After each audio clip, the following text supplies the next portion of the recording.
April 18th, 1915. Above the muddy trenches of Flanders, the morning air crackled with rifle fire and the distant thunder of artillery. Captain Roland Garros adjusted his goggles against the bitter wind as his Morane-Saulnier monoplane climbed toward the grey clouds. Below him, French infantry huddled in their waterlogged positions, many of them still chuckling about the flying contraptions that puttered overhead like mechanical insects. Just 8 months earlier, these same soldiers had openly mocked what they called les jouets volants, the flying toys. They had laughed at the fragile wooden frames covered in canvas, the sputtering engines that seemed ready to quit at any moment, the pilots who looked more like circus performers than soldiers. What none of them realized, as Garros scanned the horizon for German reconnaissance planes, was that they were witnessing the final moments of warfare as humanity had known it for centuries. The machine gun mounted in front of his cockpit, synchronized to fire through the spinning propeller blades, represented something far more revolutionary than improved reconnaissance. It was the birth of a new kind of warfare that would transform those laughable toy planes into the most feared weapons in human history. The transformation had begun with skepticism so profound it bordered on contempt. When the Great War erupted in August 1914, military commanders on all sides viewed aircraft with the kind of amused tolerance usually reserved for children's gadgets. These men had built their careers on cavalry charges, artillery barrages, and infantry advances. They understood horses and cannons and rifles. They did not understand flying machines that looked like they might collapse if someone sneezed too close to them. General Ferdinand Foch, who would later become Marshal of France, reportedly declared that aviation was good sport, but for the army it is useless. His sentiment echoed through French military headquarters, where staff officers calculated the enormous costs of maintaining aircraft squadrons. Why waste precious francs on these mechanical curiosities when the same money could buy proven weapons that had dominated battlefields since Napoleon? The numbers seemed to support their skepticism. France entered the war with just 132 military aircraft spread across 21 escadrilles. These machines could barely stay airborne for 30 minutes before their primitive engines overheated or failed entirely. Their top speed of 60 miles per hour was slower than a galloping horse. They carried no weapons except whatever pistol or rifle the pilot could manage to aim while controlling his bucking aircraft. Most could not even carry a second crew member, because their feeble engines lacked the power to lift additional weight. Germany, despite having more aircraft at 230 machines, faced identical limitations. Their pilots waved cheerfully at French aviators as they crossed paths over no man's land, occasionally shouting greetings in broken French or English. The idea that these flying gentlemen might soon be trying to kill each other seemed too absurd to everyone involved. The aircraft themselves appeared to confirm every critic's worst fears. The typical 1914 reconnaissance plane was essentially a motorized version of the gliders that aviation pioneers had been tinkering with for decades. Wooden frames held together with wire and fabric skin stretched over ribs, engines that belonged in motorcycles, not flying machines, landing gear that consisted of bicycle wheels attached to wooden struts. Pilots sat completely exposed to wind, rain, and enemy fire in an open cockpit that offered no protection whatsoever. Lieutenant Colonel Louis Blériot, the famous aviator who had crossed the English Channel in 1909, found himself defending aviation against waves of military skepticism. Officers would visit his aircraft demonstrations and point out every mechanical failure, every rough landing, every moment when an engine coughed and sputtered. They calculated fuel consumption rates that seemed astronomical compared to feeding horses. They noted that a single rifle bullet could disable an aircraft, while artillery pieces required direct hits to destroy. But while generals debated costs and reliability, frontline commanders were beginning to discover something extraordinary. Those fragile flying toys could see everything. Captain Louis Paulhan, piloting a reconnaissance mission over German positions in September 1914, radioed back intelligence that changed the entire Battle of the Marne. German forces were attempting a flanking maneuver that ground-based observers had completely missed.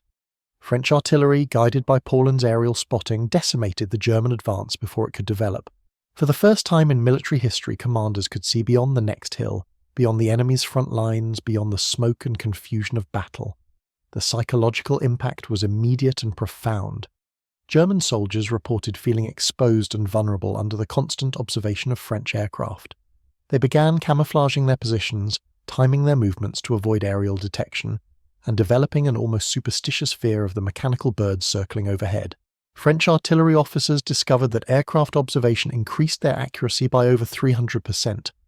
Battery commanders who had been firing blind could now adjust their aim in real time, walking their shells directly onto the target with devastating precision. What had once required hours of trial and error could now be accomplished in minutes. By October 1914, requests for aircraft support were flooding French military headquarters. Infantry commanders who had mocked flying machines just months earlier were demanding aerial reconnaissance before every major operation. Artillery officers insisted on aircraft spotters for important bombardments. Even cavalry units, the traditional reconnaissance arm of the military, began requesting air support to scout enemy positions. The transformation in military thinking was accelerating beyond anyone's expectations. Aircraft production, which had been a cottage industry before the war, suddenly became a strategic priority. French factories that had been producing a handful of aircraft per month were retooling for mass production. Engineers who had been dismissed as dreamers found themselves promoted to critical war industry positions. Louis Blériot's aircraft company, which had employed fewer than 50 workers in 1913, expanded to over 3,000 employees by early 1915. Similar expansions occurred at Newport, Farman, and Voisin factories across France. The toy plane industry was becoming one of the war's most essential manufacturing sectors. But reconnaissance was only the beginning. As both sides recognized the strategic value of aerial observation, they simultaneously realized the critical importance of denying that capability to their enemies. If French aircraft could guide artillery fire with deadly accuracy, then German aircraft had to be stopped. If German reconnaissance could expose French troop movements, then German pilots had to be shot down. The first attempts at aerial combat were almost comically primitive.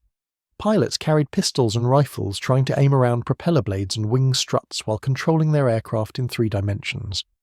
Some ambitious aviators brought along bags of grenades, hoping to drop them on enemy planes. There were even reports of pilots attempting to ram enemy aircraft or tangle their landing gear in enemy control wires. These desperate improvisations revealed something that military theorists had completely failed to anticipate. The same technological limitations that made aircraft seem like toys also made them incredibly vulnerable to armed attack. A few rifle bullets in the right places could bring down any aircraft of the era. The challenge was not destroying enemy planes, but hitting them accurately while both aircraft maneuvered at high speed. What the skeptics had not foreseen was how quickly aviation technology could evolve under the pressure of wartime necessity. The same engineers who had been dismissed as impractical dreamers were now working around the clock to solve problems that had never existed before. How do you mount a machine gun on an aircraft? How do you fire through a spinning propeller? How do you design an aircraft specifically for combat rather than observation? Roland Garros, climbing through the morning sky above Flanders, carried the answer to those questions. His aircraft represented 18 months of frantic innovation, desperate experimentation, and the kind of breakthrough thinking that only emerges when survival depends on solving impossible problems.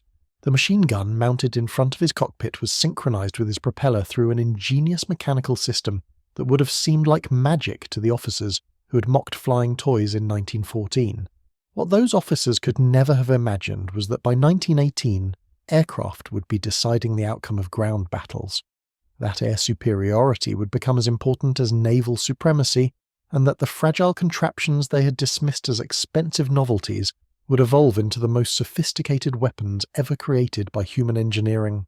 The steel wedges bolted to his propeller blades gleamed in the pale sunlight, crude deflector plates that represented humanity's first crude attempt to merge aviation with lethality. Garros had tested this system just weeks earlier, watching bullets ricochet off the metal shields in showers of sparks that could have ignited his fuel tank at any moment. His mechanic, Jules Hugh, had called him insane for risking his life on such a contraption. But insanity, Garros had discovered, was often indistinguishable from innovation in wartime. The German Albatros B-2 appeared below him like a lazy dragonfly, its crew completely unaware of the predator circling overhead. The pilot and observer were methodically photographing French artillery positions, their camera clicking away as they documented target coordinates that would soon guide German shells onto French soldiers. This routine reconnaissance mission, repeated hundreds of times daily along the Western Front, represented exactly the kind of intelligence gathering that was making aircraft indispensable despite their apparent fragility. Garros dove toward the unsuspecting German crew, his Hotchkiss machine gun aligned perfectly with his line of flight. For the first time in human history, an aircraft was about to attack another aircraft, with the precision of a rifle rather than the desperate improvisation of thrown grenades and pistol shots. The moment his finger squeezed the trigger, warfare would cross a threshold from which there could be no return. The burst of machine gun fire lasted only seconds, but those seconds shattered every assumption about aerial combat. The German pilot slumped forward over his controls as bullets tore through his cockpit. The observer never had time to understand what was happening before the Albatross spiraled earthward, leaving a trail of black smoke against the grey sky. Garros had just achieved the world's first successful attack by a fighter aircraft firing through its propeller arc, transforming aerial combat from desperate improvisation into calculated murder. Within days, word of Garros's victory spread through French aviation units like wildfire. Pilots who had been waving at German crews began studying their aircraft with predatory intensity. Mechanics started experimenting with machine gun mounts and deflector systems. The same officers who had dismissed aviation as expensive entertainment suddenly found themselves demanding immediate production of armed aircraft. The psychological transformation was as dramatic as the technological breakthrough. German aircrew, who had grown accustomed to peaceful reconnaissance missions, now faced the terrifying reality that the sky had become a battlefield. Every French aircraft could potentially be a hunter rather than a harmless observer. The gentleman's agreement that had characterized early aerial encounters evaporated overnight, replaced by the cold calculation of aerial warfare. Garros achieved 2 more victories over the following weeks, bringing his total to 3 confirmed kills by April 18th. To put this in perspective, the entire French Air Force had managed only 5 victories since the war began. One pilot with one innovative aircraft had accounted for 60% of French aerial success, demonstrating the exponential impact that technological superiority could achieve in aviation. But Garros's advantage was destined to be brief. The very success of his deflector system contained the seeds of its obsolescence. German anti-aircraft gunners, increasingly desperate to stop the French hunter, who was decimating their reconnaissance flights, concentrated their fire on every Morin Saulnier that appeared over their lines. On April 19th, just 1 day after his 3rd victory, ground fire damaged Garros's engine during a mission over Belgium. The forced landing that followed would prove more consequential than any of his aerial victories. Unable to destroy his aircraft before German infantry reached him, Garros was captured along with his revolutionary machine gun system. Within hours, German engineers were examining the deflector plates that had given France temporary air superiority, analysing every bolt and bracket that had made synchronized firing possible. The intact weapon system was rushed to the Schwerin aircraft factory, where a young Dutch designer named Anthony Fokker was struggling with the same problem that Garros had solved through crude deflection. But Fokker, examining the French system, immediately recognised its limitations and dangers. The steel wedges were heavy, reduced propeller efficiency, and created the constant risk of ricochets that could damage the aircraft or kill the pilot. Within weeks, Fokker had developed something far more sophisticated. Instead of deflecting bullets around the propeller, his interrupter gear prevented the gun from firing when a blade was in the line of fire. A mechanical cam system synchronized with the engine blocked the trigger at precisely the right moments, allowing bullets to pass safely between the spinning without any risk of collision. The first Fokker Eindecker equipped with this system took to the air in July 1915, and German aviation was transformed overnight. Where Garros had achieved 3 victories with his dangerous deflector system, German pilots equipped with synchronized machine guns began destroying Allied aircraft at unprecedented rates. Max Immelmann claimed his first victory in August 1915 and would eventually shoot down 17 Allied aircraft before his death in June 1916. The period that followed became known as the Fokker Scourge, and it represented everything that skeptical military commanders had feared about aviation. The sky, which had seemed so vast and empty, suddenly became a deadly hunting ground where technological advantage meant the difference between life and death. German Eindeckers, operating with near impunity, decimated British and French reconnaissance flights throughout the winter of 1915 to 1916. Allied aircrews found themselves flying obsolete aircraft against technologically superior enemies, a reversal that highlighted aviation's unique characteristics. Unlike ground warfare, When numerical superiority could compensate for technological disadvantage, aerial combat was brutally meritocratic. The better aircraft, flown by skilled pilots, would almost invariably triumph regardless of odds or courage. Oswald Boelcke, the most successful German pilot of this period, developed the first systematic approach to aerial combat. His Dicta Boelcke established 8 fundamental principles that would influence fighter tactics for decades. Altitude and sun position, surprise and concentration of force, turning to meet threats and maintaining awareness of friendly aircraft. These concepts emerged directly from the technological revolution that had begun with Garros's crude deflector plates. The transformation was accelerating beyond anyone's ability to predict or control. Aircraft that had been designed for observation were being modified for combat. Factories that had produced a few dozen machines per month were retooling for mass production. Pilots who had trained for reconnaissance were learning to become hunters and killers in three-dimensional space. By early 1916, both sides were locked in a technological arms race that consumed resources at staggering rates. Each improvement in aircraft design or armament triggered counter-improvements from the enemy. Engine power increased from 60 horsepower to 160 horsepower within months. Machine gun installations became more sophisticated and reliable. Aircraft frames are strengthened to handle the stresses of combat maneuvering. The human cost was equally dramatic. Pilot casualties, which had been almost negligible in 1914, soared as aerial combat intensified. The average life expectancy of a new pilot on the Western Front dropped to just 2 weeks by 1917. Training programs that had once focused on basic flying skills now emphasized combat tactics, gunnery, and survival techniques that would have been incomprehensible to the peaceful reconnaissance pilots of 1914. Yet despite the carnage, or perhaps because of it, aviation continued to capture public imagination in ways that ground warfare could not. Fighter pilots became celebrities, their victories tracked in newspapers like sporting events. The concept of the ace pilot emerged, with 5 confirmed victories marking the threshold between ordinary airmen and aerial aristocracy.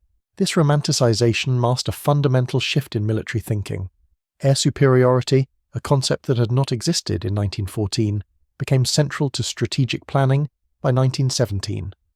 Ground operations could not succeed without control of the sky above them. Artillery, which had become the dominant force on the battlefield, required aerial observation to achieve maximum effectiveness. Infantry advances needed fighter protection to prevent enemy aircraft from directing defensive fire. The French aviation industry, which had employed a few hundred workers in 1914, expanded to over 100,000 employees by 1917. Production facilities that had assembled aircraft one at a time developed assembly line techniques that could produce dozens of fighters and bombers weekly. The cottage industry of aviation pioneers had become a major sector of the war economy, consuming materials and skilled labour on an industrial scale. What had begun with Roland Garros and his dangerous deflector plates had evolved into a comprehensive military capability that influenced every aspect of warfare.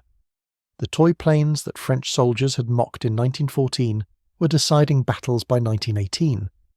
Their evolution from curiosity to weapon representing technological transformations in military history, one of the most rapid.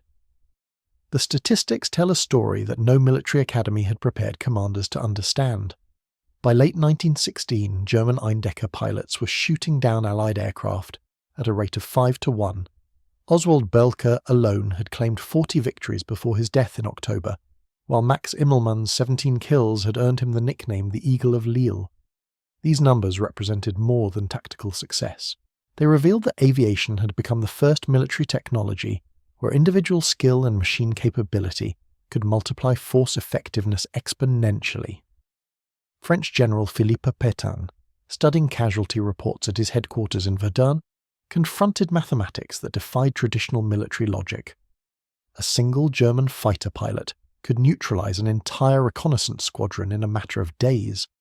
Artillery batteries that depended on aerial observation became blind and ineffective when their spotting aircraft were destroyed. Infantry units, accustomed to detailed intelligence about enemy positions, found themselves advancing into unknown terrain defended by invisible machine gun nests. The psychological impact rippled through Allied air services like a contagion. British Royal Flying Corps pilots began referring to their obsolete aircraft as Fokker fodder. French aviators, who had once joked about their mechanical steeds, now wrote final letters before routine patrols. The casual camaraderie that had characterized early aviation evaporated, replaced by the grim professionalism of men who understood they were flying to their deaths in machines designed for a war that no longer existed. Captain Albert Ball, a young British pilot arriving at the front in early 1916, discovered that everything he had learned in training school was worse than useless. His instructors had taught him to fly straight and level, to navigate by landmarks, to operate cameras and radio equipment for reconnaissance missions. None had mentioned that enemy aircraft might attack without warning, that survival depended on violent maneuvering that could tear his aircraft apart, or that the gentle spinning descent they had practiced for landing emergencies would become his death spiral if attempted during combat. Ball's first encounter with a Fokker Eindecker lasted exactly 18 seconds. The German pilot, diving from altitude with the sun behind him, opened fire at point-blank range before Ball even realised he was under attack. Only a mechanical failure in the German machine guns saved the British pilot from joining the growing list of casualties that were reshaping aviation from sport into slaughter. That night, writing in his diary by candlelight, Ball recorded words that captured the transformation-consuming military aviation. The Hun came at me like death itself, his machine gun chattering like some mechanical devil. I understood then that we're no longer flying for reconnaissance or sport or glory. We're flying to kill or be killed, and the machines that carry us have become weapons as deadly as any cannon ever forged. The technological arms race accelerated with desperate urgency. French aircraft manufacturers, their earlier confidence shattered by German superiority, worked around the clock to develop fighters that could match the Eindecker. The Nieuport 11, introduced in early 1916, represented a quantum leap forward with its synchronized Vickers machine gun and improved performance characteristics. Its top speed of 97 miles per hour and climb rate of 600 feet per minute seemed miraculous compared to the lumbering reconnaissance machines of just 2 years earlier. But even as Allied aircraft began to match German capabilities, the fundamental nature of warfare continued evolving. The static trench lines that had characterized 1915 began shifting as commanders learned to integrate air power with ground operations. Artillery bombardments, guided by aerial observation, achieved accuracy rates that would have seemed impossible in previous conflicts. Infantry advances, protected by fighter patrols, could cross no man's land with tactical intelligence that gave them decisive advantages over defenders. Lieutenant Georges Guinemet, who would become France's most celebrated ace with 54 confirmed victories, embodied the transformation from reconnaissance pilot to aerial predator. His early flights in 1915 had involved photographing German positions and dropping messages to French artillery batteries. By 1916, he was hunting German aircraft with the methodical precision of a professional killer, using altitude, sun position and surprise to maximum advantage. Guynemer's tactical innovations revealed how completely aviation had evolved beyond its original reconnaissance role. He developed techniques for attacking enemy formations from below, using his aircraft's blind spots to approach undetected. He experimented with different ammunition types, discovering that incendiary rounds could ignite enemy fuel tanks, while armor-piercing bullets could disable engines with surgical precision. Most importantly, he understood that aerial combat was fundamentally different from any previous form of warfare, requiring three-dimensional thinking that challenged every assumption about military tactics. The industrial response to these tactical developments was staggering. French aircraft production, which had totaled fewer than 500 machines in 1914, reached 52,000 aircraft by war's end. Factories that had never existed before 1916 were producing fighters, bombers, and reconnaissance aircraft at rates that seemed impossible to pre-war observers. The Renault company, previously known for automobiles, became one of Europe's largest aircraft engine manufacturers. Michelin, famous for tyres, developed specialized aviation products that improved aircraft performance and reliability. This mass production enabled tactical innovations that would have been a fantasy in 1914. Fighter squadrons, once consisting of 3 or 4 aircraft, expanded to 12 or 18 machines operating as coordinated units. Bomber formations, impossible when aircraft could barely carry a pilot, began conducting strategic missions against enemy industrial targets. Reconnaissance flights, formerly limited to visual observation, incorporated photography, radio communication, and electronic intelligence gathering that provided commanders with unprecedented battlefield awareness. The human cost of these innovations was measured in statistics that revealed aviation's unique brutality. Pilot casualties exceeded 50% annually by 1917, higher than any other military branch including frontline infantry. The average combat life of a fighter pilot dropped to just 11 days, making aviation the most dangerous military occupation in human history. Yet volunteers continued joining air services faster than training schools could process them, drawn by the combination of technological fascination and romanticized heroism that surrounded aerial combat. Captain Manfred von Richthofen, the German pilot who would become known as the Red Baron, exemplified both the effectiveness and the mortality of combat aviation. His 80 confirmed victories between 1916 and 1918 made him the war's most successful fighter pilot, but his methods revealed how far aviation had evolved from the gentleman's sport of 1914.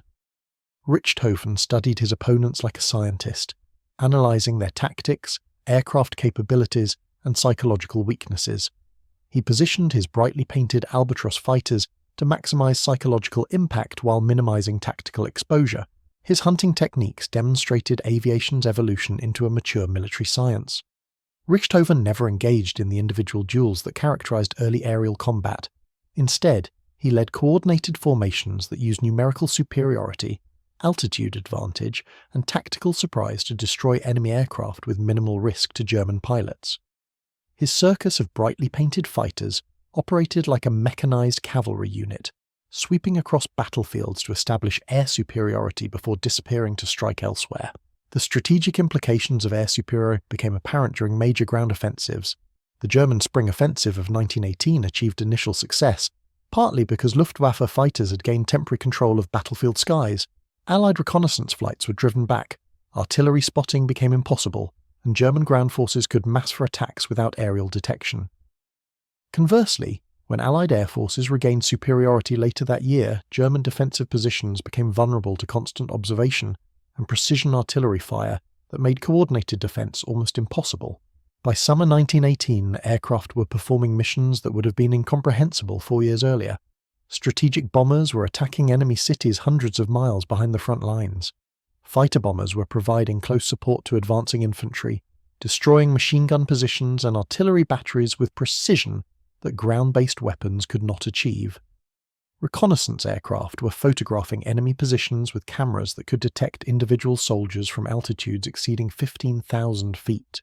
The technological sophistication of these late-war aircraft bore no resemblance to the fragile machines that had inspired mockery in 1914. The Sopwith Camel, Britain's synchronized machine guns, its most successful fighters, incorporated pitch propellers and structural engineering that could withstand combat stresses impossible for earlier designs. Its maximum speed of 113 miles per hour and service ceiling of 19,000 feet represented capabilities that had been theoretical impossibilities when the war began.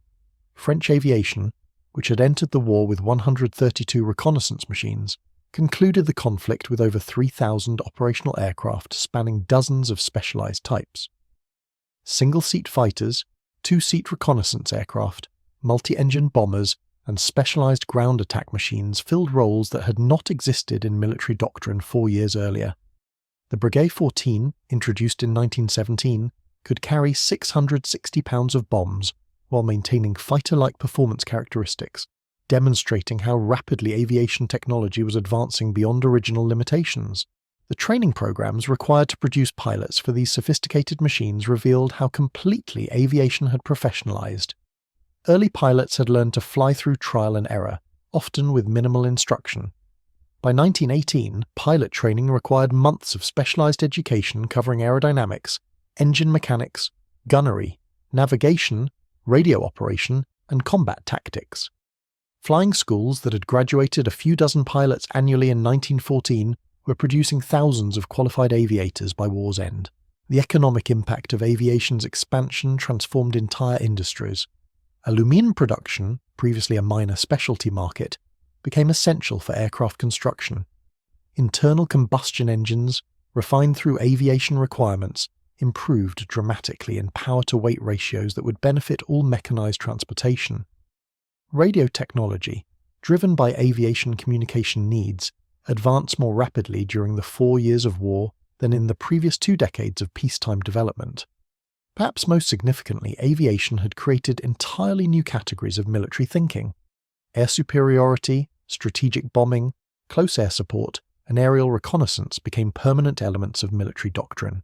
The concept of three-dimensional warfare, impossible before powered flight, required commanders to consider threats and opportunities from above as well as from traditional ground-based directions. Staff colleges that had taught tactics unchanged, since Napoleon began incorporating aviation theory that would influence military thinking for generations. The transformation was complete by November 11, 1918. Aircraft that had been dismissed as expensive toys in 1914 were landing at German airfields to accept surrender documents from enemy commanders who understood that air power had become decisive in modern warfare. The same French soldiers who had mocked flying machines 4 years earlier watched formations of Allied aircraft demonstrate capabilities that seemed almost supernatural compared to the fragile contraptions they remembered from mobilization. The statistics of aviation's growth told a story of technological evolution unprecedented in military history. From 132 French aircraft in 1914 to over 50,000 produced by war's end. From unarmed reconnaissance flights to specialized fighters, bombers, and attack aircraft. From individual pilots waving at enemy counterparts to coordinated air campaigns, involving hundreds of aircraft operating in tactical formation. But numbers alone could not capture this psychological transformation that aviation had wrought. The sky, which had been humanity's limit since the beginning of civilization, had become a battlefield where individual skill and technological capability could achieve results impossible through any other means.